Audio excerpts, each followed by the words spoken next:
Morning students. काकी के जो फर्स्ट जो वीडियो था उसमें हम लोगों ने देखा था, उसका जो फर्स्ट पेज के बारे में हमने पढ़ा था।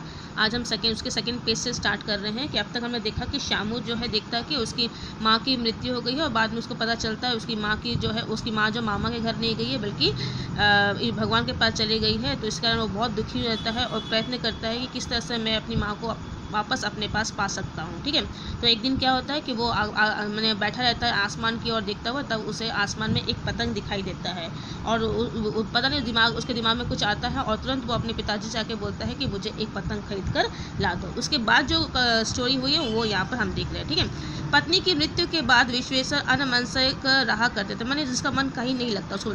अब जब उनकी जो विश्वेश्वर कौन है, शामू के पिताजी है। अब जब उसकी पत्नी की मृत्यु हो गई, उमा की मृत्यु हो गई, तो वो भी थोड़ा सा दुखी हो गए। अपनी पत्नी को खोने का उनको भी दुख था। ठीक है, अच्छा मंगा दूंगा कहकर वे उदास भाव से कहीं और चले गए। तो जैसे ही बेटा ने कहा कि पिताजी आप काका जी आप मुझे एक पतंग मंगा दो, तो उसने कहा ठीक है मंगा दूंगा और बोल के फिर वो चले गए। ठीक है, शामू पतंग के लिए बहुत उत्कंठित था, मैंने बहुत ही व्याकुल था कि जल्दी से पतंग आए और जो मैंने सोचा है मैं उसे पूरी तरह से कर सकूं। वह अपनी इच्छा किसी तरह रोक ना सका। ठीक है, एक जगह खूंटी पर विश्वेश्वर का कोट टंगा हुआ था। इधर उधर देखकर उसने एक स्टूल सरका कर रखा और ऊपर चढ़कर कोट की जेब टटोली। उसमें से एक चवन्नी का आविष्कार करके वह तुरंत वहां से भाग गया।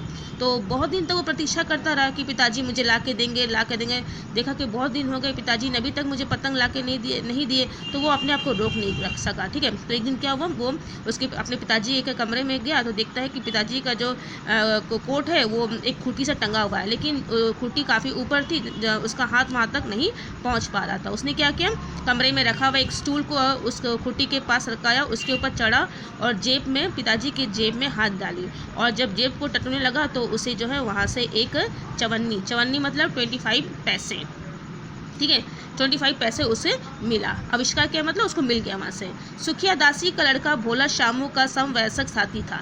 अब एक और पात्र यहाँ पर आया है जिसका नाम है भोला। ये भोला कौन है, शामू का बहुत अच्छा दोस्त था। समवयस्क माने एक समान की उम्र का। ठीक है, जो कि सुखिया दासी मैंने उसके घर में काम करने वाली एक दासी थी जिसका नाम था सुखिया, उसका बेटा था भोला और वो शामू का बहुत अच्छा दोस्त था। ठीक है, और एक ही उम्र के थे दोनों। शामू ने उसे चवन्नी देखकर कहा, अपनी जीजी से कहकर गुपचुप एक पतंग और डोर मंगा दो, देखो खूब अकेले में लाना, कोई जान ना पाए। ठीक है, तो फिर शामू बोलने लगा देखो भोला ये चवन्नी लो और तुम अपनी जीजी को ये पैसा देख के मेरे लिए एक पतंग और डोर मंगा दो। ठीक है, लेकिन एक बात ध्यान में रखना कि तुम जीजी को बोलना वो अकेले में लाए और किसी को इस बात की खबर नहीं होनी चाहिए। ठीक है, इस तरह से शामू ने भोला को समझाया और पतंग लाने के लिए कहा।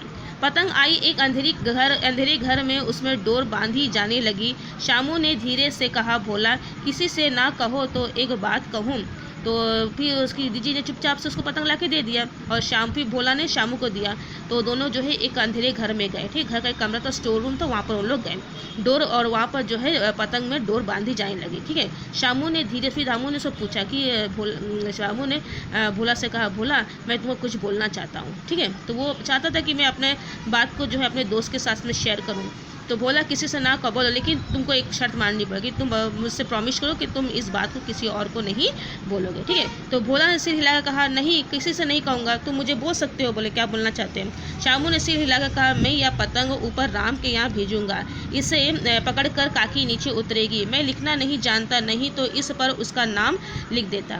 तो शामू ने फिर अपना जो प्लान जो है उसको भोला को बताया कि भोला ये पतंग जो है मैं राम के घर में भेजूँगा और काकी जो है इस पतंग के डोर को पकड़कर नीचे आ जाएगी। ठीक है, लेकिन एक और बात थी, अगर मैं काकी का नाम लिख देता तो पतंग सीधा काकी के पास जाती, लेकिन मुझे तो लिखना नहीं आता। भोला शामू से अधिक समझदार था। उसने कहा, बात तो बहुत अच्छी है परंतु एक कठिनता है। तो वो दोनों तो है ही बालक, लेकिन फिर भी भोला ने क्या कहा, भोला ने कहा देखो तुमने जो बात कही बहुत अच्छी है, लेकिन एक प्रॉब्लम है। क्या प्रॉब्लम है, यह डोर पतली है, इसे पकड़कर काकी उतर नहीं सकती, इसके टूट जाने का डर है। पतंग में मोटी रस्सी हो तो सब ठीक हो जाए। तो भोला ने जो है सजेशन दिया उसको कि शामू तुमने जो सोचा वो तो अच्छा सोचा है, लेकिन एक समस्या है कि जो डोर जो है बहुत पतली है, यदि मोटी रस्सी हो तो टूटने का डर कम रहेगा, तो काकी जब इसे पकड़ के उतरेगी तो हो सकता है रस्सी जो है बीच में ही टूट जाए। जाए। शामू गंभीर हो गया। अब बोले हाँ, बोले ये तो सही बात है। बोले मतलब यह कि बात लाख रुपए की सुझाई गई, परंतु कठिनता यह थी कि मोटी रस्सी कैसे मंगाए। जो पैसा था उससे पतंग और डोर मंगा दी। ठीक है, अब तो पैसे भी नहीं है। बोले अब मोटी रस्सी कहाँ से लाया जाए, पास में दाम है नहीं, और घर के जो आदमी उनकी काकी को बिना दया माया के जला आए हैं, वे उसे इस काम के लिए कुछ नहीं देंगे। और फिर मन में सोचने लगा कि मैं किसी से मांग भी सकता नहीं हूँ, अगर किसी को पता चल गया तो मुझे ये काम करने ही नहीं देंगे, क्योंकि यदि ऐसा होता तो क्या वो मेरी माँ को इस तरह से जला कर आ जाते, क्या मेरी माँ को वहाँ पर छोड़ कर आ जाते, क्योंकि कोई मेरी मदद नहीं करेगा। ठीक है, उस दिन शामू को चिंता के मारे बड़ी रात तक नींद नहीं आई। वो रात भर जो है अपने कमरे में इस बात को सोचता रहा कि किस तरह से मैं वो जो पैसे को प्राप्ति करूँ। पहले दिन की तरकीब से दूसरे दिन उसने विश्वेश्वर के कोट से 1 रुपया निकाला। तो फिर उसने कहा कि मैं अब पहला जो तरकीब अपनाया था मैं उसी तरकीब को अपनाऊंगा। फिर से वो अपने पिताजी के कमरे में गया और फिर से अपने पिताजी के कोट में से पैसा निकाला। इस बार उसने कितना निकाला, 1 रुपया। पहले निकाला था 54, अब निकाला 1 रुपया। ठीक है, ले जाकर भोला को दिया और बोला, देख भोला, किसी को मालूम ना होने पाए, अच्छी 2 रस्सियाँ मंगा दे। एक रस्सी ओछी में छोटी पड़ेगी।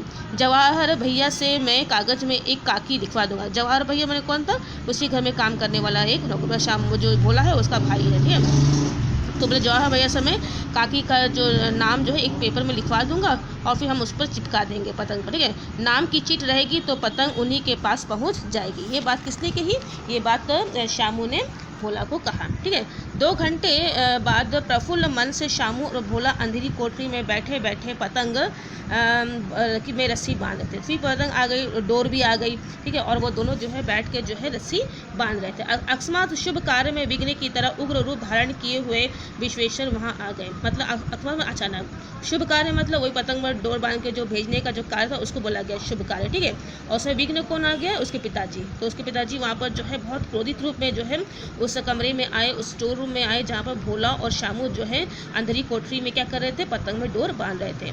भोला और शामू को धमका कर बोले, तुमने हमारे कोट से रुपया निकाला है।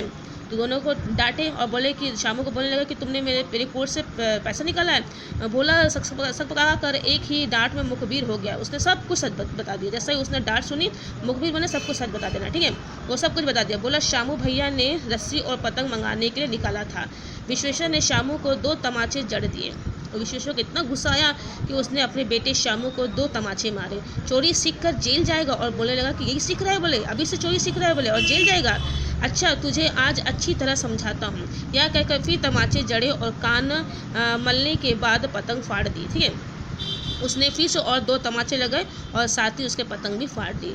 अब रस्सियों की एक और देखकर कहा, ये किसने मंगाई? भोला ने कहा, उन्होंने मंगाई थी। कहते थे इनसे पतंग तानकर रस्सी काकी को राम के यहाँ से नीचे उतारेंगे। विश्वेश्वर हतबुद्धि होकर वहाँ खड़े रह गए। उन्होंने फटी हुई पतंग उठाकर देखी। उस पर चिपके हुए कागज पर लिखा हुआ था काकी। ठीक है, तो फिर जब उन्होंने शामू को मार दिया और पतंग भी फाड़ दी, फिर अचानक विश्वेश्वर की दृष्टि जो है उन रस्सियों में पड़ी। 2 जो रस्सी बड़ी बड़ी मंगाई थी। तो फिर उन्होंने पूछा, ये रस्सियाँ किसने मंगाई? तब भोला बोलने लगा कि ये रस्सियाँ भी शामू भैया ही ने मंगाई हैं, लेकिन उनका मानना था कि वह इन रस्सियों के द्वारा काकी को राम के घर से नीचे उतारेंगे। जब ये बात उसने सुना, हद बुद्धि मैंने बिल्कुल आश्चर्यचकित हो गए। उनको समझ नहीं आया कि मैंने क्या कर दिया। उनको अपनी गलती का अनुभव होने लगा कि मैंने अपने पुत्र को जो मारा है वो बहुत ही गलत किया है। उन्होंने फटी हुई पतंग उठाकर देखा तो उसमें एक चिट था जिसमें लिखा हुआ था काकी। मैंने पिता ये अनुभव करने लगा कि जितना अधिक शोक और पीड़ा मैं सह रहा हूँ अपनी पत्नी को खोने का, उतना ही दुख, उतनी पीड़ा जो है मेरा पुत्र अपनी माँ को खोने का सह रहा है। इसलिए वो इस तरह के प्रयत्न करता है। तो उनको अपनी गलती का बहुत अनुभव होता है, पछतावा होता है कि बिना सोचे समझे मैंने अपने बेटे को मार दिया और उसकी भावना को नहीं समझा, लेकिन कर भी क्या सकता था। ठीक है, इस तरह से पिता भी जान पाता है कि बेटा जो है शामू जो है अपनी माँ को खोने के गम में दुखी है और वो उसे लाने का प्रयत्न कर रहा है। तो ये था आपका स्टोरी काकी। आई होप कि आपको समझ में आया होगा। Thank you.